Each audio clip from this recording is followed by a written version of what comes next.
Universidad Internacional de Florida. Te agradezco mucho, Eduardo, estos minutos para Mega Noticias y déjame preguntarte, ¿cómo está el ambiente al otro lado de la frontera? Bueno, depende a quién le preguntas, ¿no?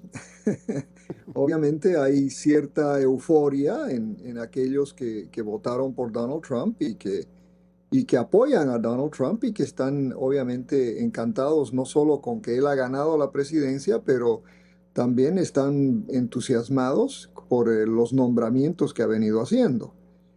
No así los demócratas, y yo creo que gente algo más objetiva que ve la llegada de Donald Trump con cierta preocupación. Y los nombramientos que ha venido haciendo, de manera, salvo algunos, reflejan precisamente esa preocupación. Reflejan que lo que el ahora presidente venía alertando, advirtiendo, durante su campaña, pues de alguna manera se están materializando en ciertos nombramientos. Digamos que está en esa primera parte, ¿no? De anunciar quiénes van a ser las personas encargadas de aplicar sus políticas. Pero en las calles, ¿qué es lo que están viendo? Porque también pareciera, a reserva de lo que tú puedas considerar mejor, Eduardo, que la comunidad latina se dividió más que en otras elecciones, ¿no? Hubo una separación entre Sí. grupos que tiene mucho que ver con, digamos, la población de origen cubano mayoritariamente ha sido siempre republicana, ¿no? Como sucede en el lado mexicano, que tradicionalmente era demócrata. Pero ¿cómo ves tú el comportamiento de las comunidades latinas ante esta situación que están viviendo? Mira, nosotros venimos estudiando por medio de encuestas y estudios cualitativos a la comunidad hispana en todo el país. Y la comunidad hispana, por supuesto, es una comunidad muy diversa, ¿no? De diferentes, digamos, estatus sociales, eh, saben perfectamente bien que la mayoría de los hispanos en Estados Unidos son de origen mexicano. Es el grupo mayoritario. Pero también hay una cuestión muy interesante que tiene que ver con los hispanos de segunda, tercera generación, ¿no? Y aquellos que se han naturalizado, que en el contexto particularmente de estos grandes flujos migratorios hacia los Estados Unidos, ha estado asumiendo cada vez más posiciones que se acercan, ¿no? A lo que digamos el electorado piensa. Y te digo en dos temas en particular. Uno, por ejemplo, es cuando se les pregunta la dirección del país, más del 60% te dice que el país va en mala dirección. Cuando les preguntas cómo está la economía, pues también un número altísimo te dice que la economía va mal.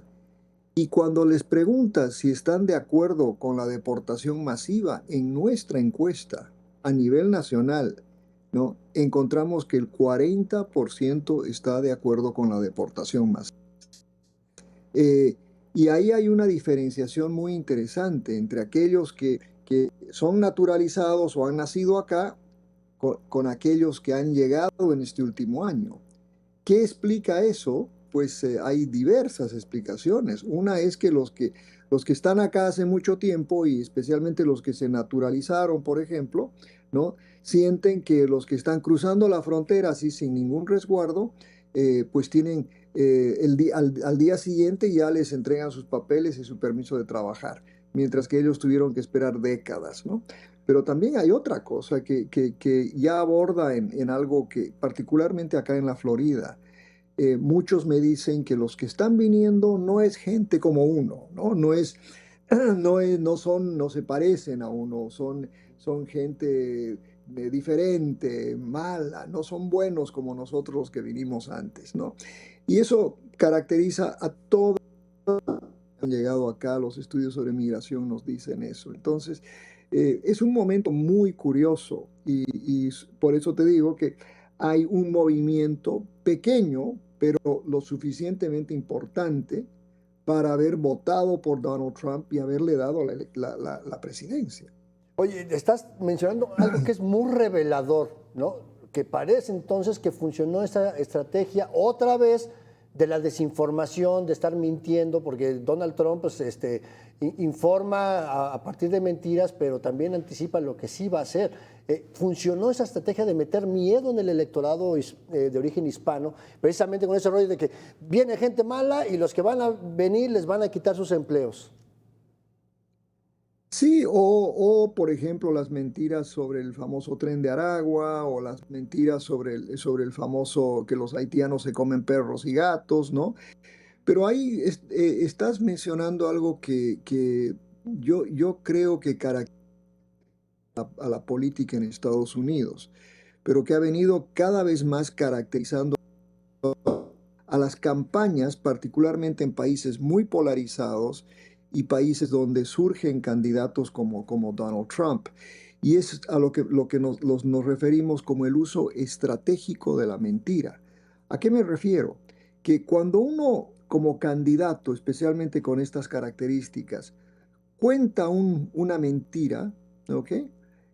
A sabiendas que es una mentira, lo hace a propósito porque Ujú. sabe que por lo menos el 50% de los que han escuchado esa mentira, no solo que la van a reproducir y particularmente a través de medios sociales, donde va a acelerarse aún más, pero quizás aquellos 50% que ven el fact-checking, pues realmente tampoco tiene mucho impacto el fact-checking. O sea, contar una mentira es productiva en una campaña. Y eso creo que es algo que es muy, muy, muy triste decirlo, ¿no? Preocupante porque habla de un deterioro de la capacidad de la sociedad de recibir información de calidad y eso nos involucra, por supuesto, a los medios de información que tenemos que ser más asertivos, ¿no? Aquí en México decimos que no gana el mejor candidato, sino el que miente más bonito y es, digamos, ese prototipo de Donald Trump. Pero déjame preguntarte, el ambiente con las organizaciones defensoras de derechos de los migrantes, ¿cómo se sienten? ¿Cómo están tratando de articularse allá en Estados Unidos? Porque hay fuertes movimientos en California, en Texas sobre todo, pero también en Chicago, en Nueva York, algunos en Florida, pero de repente cada quien jala para su lado y no hay esa coordinación. ¿Crees que se pueda lograr algo? Mira, es muy temprano, por supuesto, aunque estamos, ¿no? A 2 meses de la posesión de Donald Trump. Y el hecho es que él ya, simplemente por los nombramientos que ha hecho, ¿no? Eh, y por las promesas que ha hecho, él ha dicho que a partir del día número 1 van a empezar las deportaciones masivas. Ahora, yo acabo de escribir algo al respecto sobre qué es posible, es factible. Bueno, en gran medida no, eh, porque a pesar de todo sigue habiendo el debido proceso hasta para los inmigrantes, Ujú. hasta para aquellos que están en lista de deportación. Hablando, por ejemplo, con abogados de migración, ¿no? Que se especializan en este tema, cada deportable tiene varias apelaciones y esas apelaciones un presidente no se las puede quitar. Puede haber una ley del Congreso que cambie eso, pero eso no va a ser el primer día. O sea, todavía hay un debido proceso que va a proteger a los peores, ¿no? Hasta los que verdaderamente merecen ser deportados. Pero más allá de eso, el miedo que se ha generado en este país es entre aquellos que han sido, que han recibido, por ejemplo, el famoso TPS, que es la protección temporal, o aquellos que han recibido el parol humanitario, que no han llegado por la frontera, sino que volaron directamente de sus países a patrocinadores. Esos grupos son los que hoy a- están atemorizados porque la amenaza es que el presidente Trump simplemente suspenderá el TPS.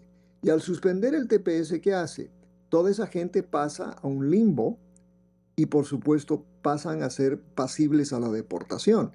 Pero ahí pues está cómo se efectiviza una migración, perdón, una deportación entre 2 y 25 millones de personas. El costo, el New York Times sacó un artículo hace 2 días, el costo de deportación calculan que será más de 300 billones, o sea, 300 mil Mil millones de millones. dólares, ¿no? Estamos dispuestos a pagar eso. Y por supuesto también está el tema, ¿dónde los vamos a enviar? ¿No? Si son venezolanos, Nicolás Maduro los va a aceptar, va a aceptar una repatriación masiva. Y si no pueden retornar a su país, la presidenta Sheinbaum va a aceptar eso, ¿no? Entonces, hay una serie de peros que, en mi opinión, dificultan, ¿no?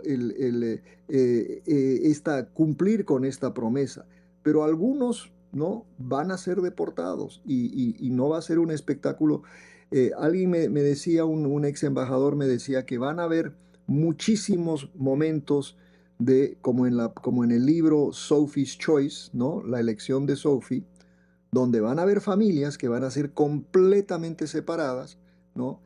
Padres van a tener que decidir, ¿no? Si entregan a sus hijos o si ellos se van y dejan a sus hijos, o cuál de los hijos es preferible dejar. Ese tipo de decisiones van a haber muchas en los próximos años y eso va a ser realmente una situación muy triste. Y lo más triste es que tiene el control del Congreso, le van a dar recursos, le van a dar el cambio de las leyes y hasta la fuerza militar. Eduardo Gamarra, profesor de la Universidad Internacional de Florida, muchísimas gracias por ayudarnos a entender esta otra parte del conflicto y espero que sigamos platicando aquí en Mega Noticias. Te agradezco mucho, buenas noches. Un placer, Andrés, gracias. Hasta luego.